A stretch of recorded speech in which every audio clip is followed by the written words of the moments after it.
wollte Sie eigentlich auch nur fragen, ob Tanja sich zu Gebhard geäußert hat. Weiß sie etwas über seinen Verbleib?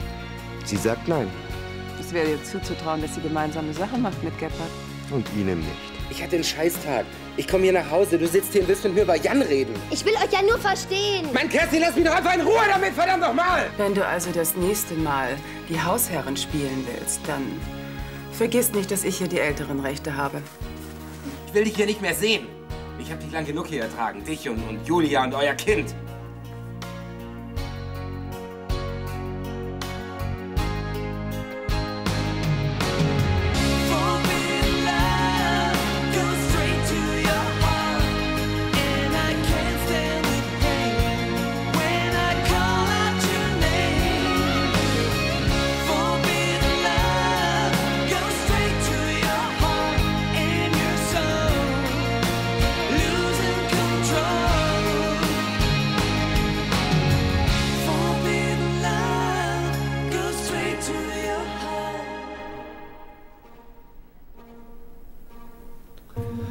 Kerstin. Deine Schwester war schwanger von dir? Nein, das war sein Kind, das weiß er auch ganz genau. Warum sagst du dann sowas? Weil er uns auseinanderbringen will. Er war immer schon eifersüchtig, weil Julia und ich uns so gut verstanden haben. Er hat euch so gut verstanden, dass sie von ihr schwanger war. Ach, hör nicht auf diesen Schwachkopf. Der ist doch völlig durchgedreht. Komm, lass uns gehen. Fass mich nicht an. Ich habe jetzt endgültig die Nase voll von diesem Theater. Kerstin! Jetzt bist du bestimmt auch noch stolz auf dich, ja? Wenn du nicht so einen Aufstand gemacht hättest, wäre überhaupt nichts passiert. Das war doch alles Absicht. Ist doch Quatsch. Das hätte sie so oder so erfahren. Ich weiß es nicht. Das glaubst du also immer noch, ja? Was ich glaube, ist überhaupt nicht wichtig. Was du gemacht hast, das zählt. Was du gemacht hast, das merke ich mir.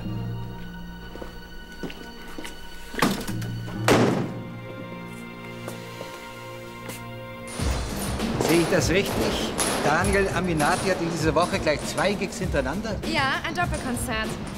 Das erste Konzert war direkt nach 2 Tagen ausverkauft, da habe ich noch einen Termin nachgeschoben. Sehr gut. Und ja. Wie sieht's mit den Interviewterminen aus? Bestens. Wir haben alle Musiksender, die großen Zeitschriften und ein paar Magazine. Auch ein paar Titelblätter? Ja. Music Player und Pop World. Entschuldigung, wo soll das hin? Einen Moment bitte. Das kommt da vorne rechts hin, aber nicht zu sehr in den Vordergrund. Ja, okay. Oh mein Gott, hier geht alles drunter und drüber. Wo waren wir stehen geblieben? Bei den Titelblättern. Genau. Ich habe wahrscheinlich sogar noch... Darf ich mal eben? Ja, ich habe wahrscheinlich sogar noch einen Auftritt bei Boulevard Bio in Aussicht. Zu welchem Thema? Ich liebe mein Instrument. Sehr gut. Und wo haben Sie Daniel untergebracht? Untergebracht? Naja, sein Hotel, wo wird er absteigen? Oh Gott, das habe ich völlig verschwitzt. Sie haben kein Hotel für ihn?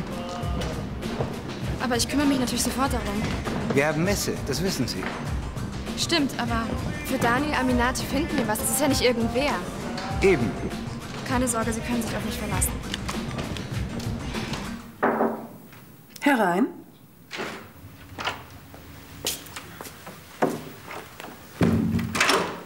Sie wollten mich sprechen? Ja, bitte, nehmen Sie doch Platz. Danke. Und wie fanden Sie Tanjas Abendessen? Haben Sie mich zum Plaudern hergebeten? Nein, natürlich nicht. Ja, dann kommen Sie bitte zur Sache. Gern. Es geht um Gebhard. Sie haben mich doch neulich gefragt, ob ich weiß, wo er stecken könnte. Wissen Sie doch etwas? Vielleicht. Ich weiß, dass Gebhard einen Freund hat. Wankel. Rüdiger Wankel. Kennen Sie den? Ja. Ich wusste nicht, dass er Gebhards Freund ist. Oh doch, dabei ist er ein mehrfach vorbestrafter Betrüger. Oh, jetzt wird mir einiges klar. Noch eins, er ist nicht nur Gebhards Spezi, er ist auch bestens über Gebhards Aktivitäten informiert. Und woher wollen Sie das wissen? Sagen wir einfach, ich weiß es aus sicherer Quelle. Sie meinen also, Wankel weiß, wo Gebhard steckt? Ja. Und Wankel wird Ihnen sagen können, ob Tanja etwas von dem Betrug wusste. Mein Tipp: Finden Sie Wankel und Sie finden die Wahrheit.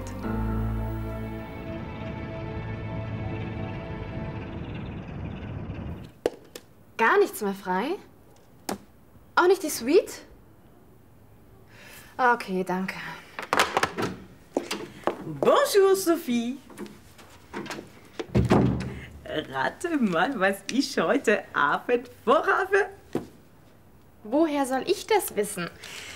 Ich sage nur schaumriges Kerzenlicht, Champagner, eine formidable Mahl und als Hauptattraktion. Ne? Hallo, hörst du mir zu? Natürlich. Und als Hauptattraktion, ne? Ramon. Ouais, wir gehen heute Abend essen zu den Franzosen. Das ist sehr schön für euch. Also ein bisschen freuen könntest du dich schon für mich. Ich freue mich ja, ich freue mich. Ah, so wie es aussieht, hast du ein anderes Problem, hm? Ach, es ist wie verhext. Wo ich auch anrufe, jedes Hotel ist belegt. Anstatt dass sie sich freuen, dass so ein Star wie Daniel Aminati bei denen absteigt. Ich würde dir natürlich gerne helfen, aber hier oben ist alles dicht. Ach, Cleo, das ist nett von dir, aber ein bisschen komfortabler als die Pension Fiona darf es schon sein. Ach, warum habe ich das auch vergessen? Sei froh, dass du es überhaupt noch gemerkt hast. Stell dir mal vor, du wärst heute Abend bei dem Konzert gestanden, hättest gemerkt, ich habe überhaupt kein Zimmer für ihn. Das stelle ich mir lieber nicht vor. Guten Morgen, Rajan. Morgen. Aha, Sie sind schon fleißig auf der Suche.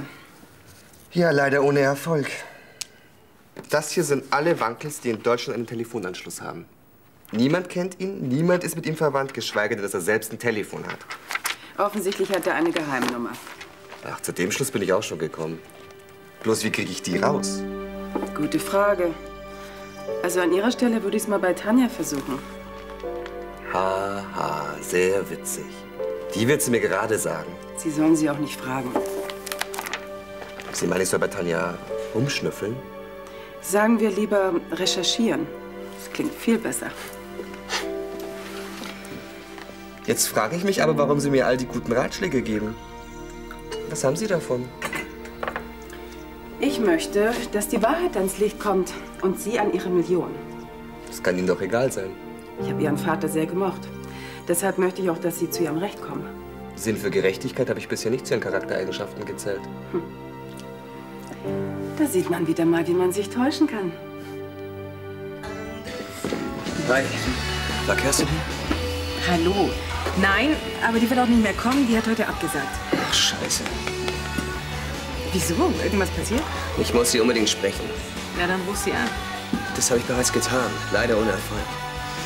So. Mist, wo könnte sie sonst noch stecken? Bei ihrer Freundin. Sie hat mir mal die Nummer gegeben, falls sie nicht bei Tim ist. Ja, komm, gib mir die Telefonnummer. Hey, Moment.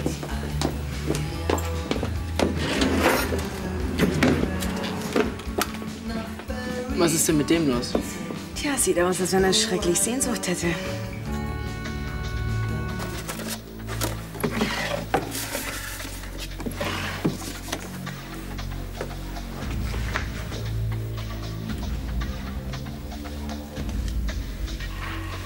Rajan, was machst denn du da?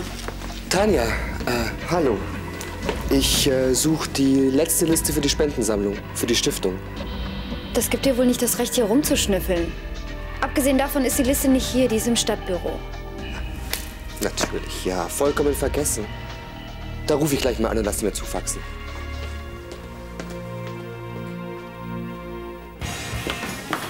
Juhu! Ein Wasser bitte. Ich hab's geschafft. Was? Das Hotelzimmer für Daniel. Ich habe eine Suite im Palace. Hier hat man was frei? Eigentlich nicht. Aber irgend so ein hohes Tier hat abgesagt und ich bin über die Standby-Liste reingekommen. Tja, dann kannst du dich ja auf deinen Superstar jetzt richtig freuen. Ich weiß nicht. Wenn das stimmt, was meine Kollegen sagen, soll er sehr, sehr schwierig sein. Ja? Ja, wenn nicht alles nach seiner Nase geht, dann soll er ausflippen. Und er hat eine ewig lange Liste, was alles in seiner Garderobe stehen muss, zum Beispiel. 10 weiße Handtücher, 10 schwarze Handtücher, 1 Dutzend Mangos, was war das noch? Eine Kiste holländisches Bier, 15 brasilianische Schönheiten, die Luft zum Fächern. Und wahrscheinlich nicht nur das. Sei froh, dass du das nicht übernehmen musst. Ich kann mich gerade noch beherrschen. Naja, und in seinem Vertrag stehen auch 1000 Klauseln, was er macht und was er nicht macht. Zugaben zum Beispiel gibt er nicht. Also das, was seine Fans wüssten, die schreien sich da die ganze Zeit die Kehle aus dem Leib. Daniel! Daniel! Leider umsonst. Was das angeht, ist er wahrscheinlich ein echter Geizkragen. Tja, dann hast du ja einen richtigen Hauptgewinn gezogen. Also, ich beneide dich. Hi. Schön, dass du gekommen bist. Ja, schon gut. Was gibt's? Was Tim da erzählt, das stimmt nicht. Ich habe nicht mit Julia geschlafen, deswegen kann sie gar nicht schwanger von mir gewesen Warum sein. behauptet er dann sowas? Ach, was weiß ich, irgendwie so eine fixe Idee. Komm, sowas haut man sich doch nicht aus den Fingern. Wie kommt er denn darauf, dass du mal was mit deiner Schwester hattest? Wir beide, wir hatten ein sehr enges Verhältnis, was völlig Normales unter Zwillingen. Es hat Tim nie verstehen können, er war immer eifersüchtig. Ja, aus gutem Grund. Julia und ich, wir haben nie was gehabt, zumindest nichts, was ich hätte sein dürfen. Was soll denn das schon wieder heißen? Wir beide, wir standen uns sehr nah. Wir hatten sowas wie eine telepathische Verbindung, weißt du? Ach, von sowas wird man schwanger? Kerstin, bitte, Julia ist von Tim schwanger gewesen, nicht von mir. Abgesehen mal davon hätte sie ihren Mann niemals betrogen. Tim ist aber anderer Ansicht. Ja, und ist mir doch egal. Abgesehen mal davon, warum glaubst du ihm mehr als mir? Weil ich 1 und 1 zusammenzählen kann. Das Theater um die Wohnung, dann das Bild von dir und Julia. Ich meine, das spricht auch Bände. Und Tims Hass auf dich. Moment mal, ja, ganz langsam, eins nach dem anderen. Das mit der Wohnung habe ich dir erklärt. Sie erinnert mich einfach zu sehr an Julias Tod. Ja, er hat dich mitgenommen. Aber nicht nur, weil sie deine Schwester war, sondern weil sie ein Kind von dir erwartet hat. Bitte. Julia war von Tim schwanger. So, das zu dem. Jetzt zu dem Foto. Das hat doch überhaupt nichts zu sagen. Das war ein völlig harmloses Werbefoto. Wo der Bruder auf der Schwester lag. So ein Unsinn. Und das alles wegen Tim. Der Typ, der ist doch völlig abgedreht. Das habe ich doch schon zigmal gesagt. Jan, du findest auf alles eine Antwort. Aber ich glaube dir nicht. Warum sollte ich dich anlügen? Weil die Wahrheit so schlimm ist, dass du sie niemals gestehen könntest. Kerstin, bitte. Lass mich los. Fass mich nicht mehr an. Kerstin! Wenn ich bei dir bin, geht's mir gleich viel besser. Ja? Ja, ich fühle mich manchmal schon recht einsam auf Friedenau. Dann zieh doch einfach eine Weile her. Jetzt, wo Kerstin nicht da ist. Ach, Tim, das ist hier viel zu klein für 2 Personen. Ach, Quatsch. Außerdem, wo soll ich meine ganze Garderobe unterbringen? Nee, du musst ja nicht gleich hier einziehen. Pack dir doch zusammen, was du für eine Woche brauchst. Das ist doch lächerlich. Wir quetschen uns hier rein und in Friedenau habe ich ein halbes Schloss. Clarissa ist in Friedenau. Die werde ich schon los. Ja, gibst du wieder ein Dinner? Nein, ich werde mir was anderes einfallen lassen. Vergiss es. Clarissa kriegst du da nicht raus. Klar, ich muss nur... Ja, Sekunde.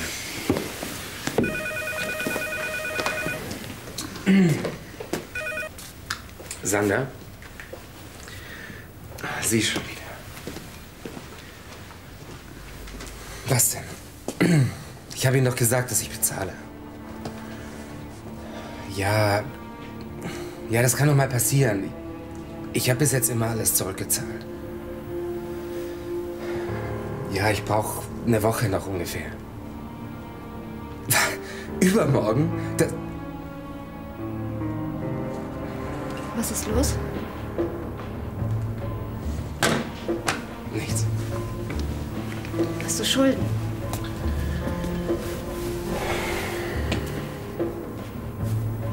Ich habe ein paar Mal verloren. Und du kannst nicht zahlen. Wovon denn? Ich habe kein Geld, ich habe keinen Job. Ich habe nur die Wohnung hier und die kann ich nicht verkaufen. Bei mir hast du übrigens auch noch Schulden. 5.000 Mark plus die Amerikaner. Ja, klasse, Mann. Das kriegst du schon zurück. Vergiss es. Ich erlasse dir die Schulden. Und deine Spielschulden übernehme ich auch. Das ist aber noch ein ganzer Batzen. Ja, das habe ich mir gedacht. Naja. Danke. Ich zahle es natürlich sofort zurück, sobald ich Geld habe. Ich will's nicht wieder. Ich will, dass du mit nach Friedenau ziehst. Das ist Erpressung. Nein, das ist nur der Ausdruck meiner Sehnsucht nach dir. Aha. Mhm.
Wollt ihr verreisen?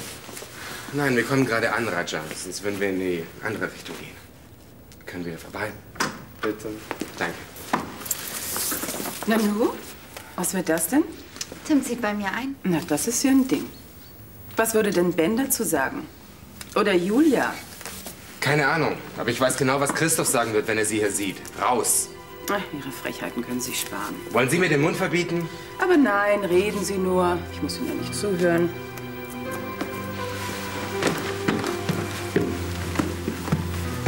Ach, Raja, was haben eigentlich Ihre Nachforschungen ergeben?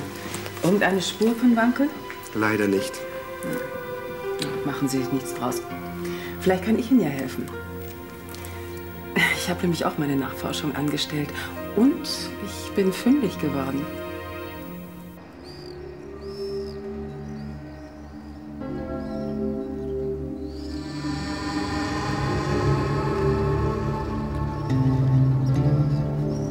Na, Sie haben wohl noch nie ein Schiff gesehen. So wie Sie gucken.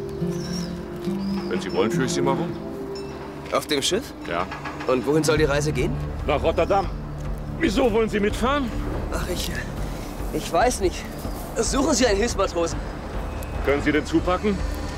Sieht man das nicht? Das kann man nicht sehen.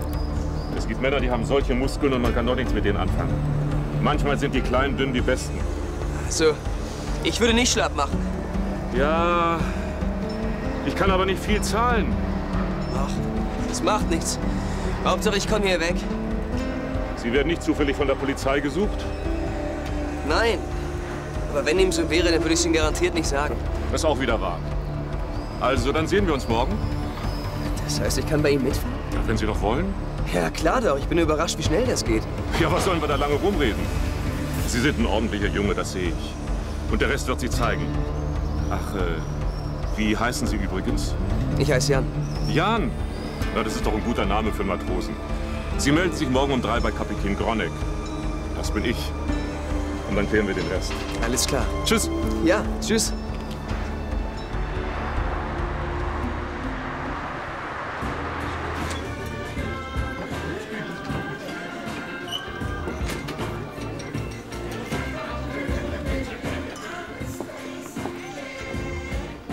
Ey, das darf doch nicht wahr sein. Das ist Daniel Aminati. Mach mal nicht so einen Alarm hier. Muss doch nicht jeder mitkriegen, dass ich hier bin. Oh, sorry. Willst du was trinken? Wodka, Whisky, Bier? Weder noch. Ich suche jemanden. Eine Sophie Lewinsky. Die soll hier wohnen. Ah, du suchst Sophie. Ja, du bist genau richtig hier. Ich bin ihr Bruder. Ich bin übrigens auch Musiker. Ich spiele Keyboard. Ah, ja. Wie war nochmal der Name? Frank. Frank. Frank, dann hol mir doch mal dein Schwesterchen.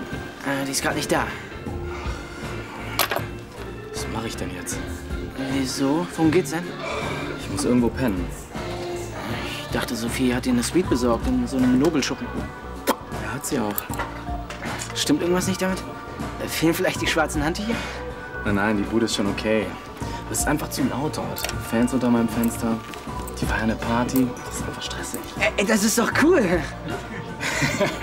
Ja, für die vielleicht, aber ich wollte pennen. Ach so, verstehe. Ja, und jetzt soll Sophie dir jetzt ein neues Hotel suchen. Nee, das Hotel, das brauche ich. Weißt du, das sind so große Doppelbetten. Da habe ich meine Gitarren abgelegt. Im Bett? Ja, klar, das sind Sammlerstücke. Die müssen weich liegen. Ah, Logo. Ich leg mein Keyboard auch immer aufs Sofa. Ich sehe schon, wir verstehen uns. Du, pass mal auf. Ich brauche unbedingt ein Zimmer, wo ich in Ruhe pennen kann. Okay? Wie gesagt, wir sind belegt. Ach, Kumpel. Sei mal nicht so fantasielos. Lass dir mal was einfallen. Du bekommst auch einen Backstage-Pass. Für meine Show. Ein Backstage-Pass? Ah, ja, ich kann ja mal gucken, was ich so machen lässt. Was willst du? Ich muss mit dir reden. Ich habe keine Zeit. Die solltest du dir aber nehmen. Rajan, wenn du nicht gleich verschwindest, dann rufe ich Tim. Tim, der wird dir nicht weiterhelfen können. Du, da wäre ich mir an deiner Stelle nicht so Setz sicher. Setz dich! Sag mal, spinnst du? Du hast mich betrogen. Was? Jawohl, du und dein Freund Gebhardt, ihr habt durch meine 5 Millionen Plusgewinn in die Tasche gesteckt. Sag mal, verlierst du den Verstand oder was? Ach komm, mit deinen Sprüchen kannst du dich nicht mehr rausreden. Ich habe Beweise. Ah, Beweise. Ja. Lächerlich. Das wird der Staatsanwalt anders sehen. Der Staatsanwalt? Ja. Ich werde Anzeige gegen dich erstatten. ist ja wohl nicht dein Ernst. Doch. Du bluffst. Du willst mich doch nur in eine Falle locken. Aber ich werde nie irgendetwas zugeben. Das solltest du aber. Nur wenn du alles zugibst, werde ich auf die Anzeige verzichten. Und sonst landest du im Gefängnis. Das garantiere ich dir. Das Schärfste war der Oberkellner. Der war ja sowas von vornehm. Der hat das aber auch wirklich drauf, hm? Madame, Monsieur. Zum Glück war er trotzdem nett. Wenn der uns die Speisekarte nicht übersetzt hätte, dann wäre das ziemlich bitter geworden. Das nächste Mal nehme ich einen Sprachführer mit. Oder wir gehen mal wieder Spanisch essen. Da kann ich dann für dich übersetzen. Hi, Sophie. Wo kommst du denn her? Von der Arbeit. Jetzt? Hat ja nicht jeder seine Hiwis, die ihm alles abnehmen. Hey, hey, hey, da macht man einmal frei, ja? Und dann kommt sowas. Willst du was trinken? Ja, auch sowas. So ein Wein, bitte. Bringst du so einen Wein? Und? Wie ist dieser Daniel so? Keine Ahnung, der kommt erst morgen. Morgen im Nachmittag ist das erste Fotoshooting. Und was hast du denn bis jetzt gemacht? Hör mal, ich muss alles vorbereiten. Das Shooting selbst, Gigs, Interviewtermine, die ganze Promotion. Ja, klingt doch ganz interessant. Ja, aber ist schlau. Danke. Bitteschön. Prost.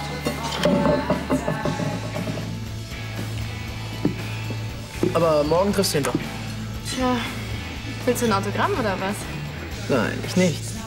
Aber Cleo, sie traut sich nur nicht zu fragen. Du spinnst wohl. Ich stehe überhaupt nicht auf den Typen. Und warum hast du dann 3 CDs von ihm? Die habe ich geschenkt bekommen. Ich verabschiede mich. Macht's gut.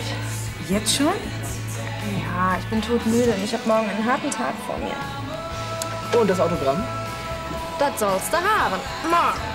Gute Nacht. Schlaf gut.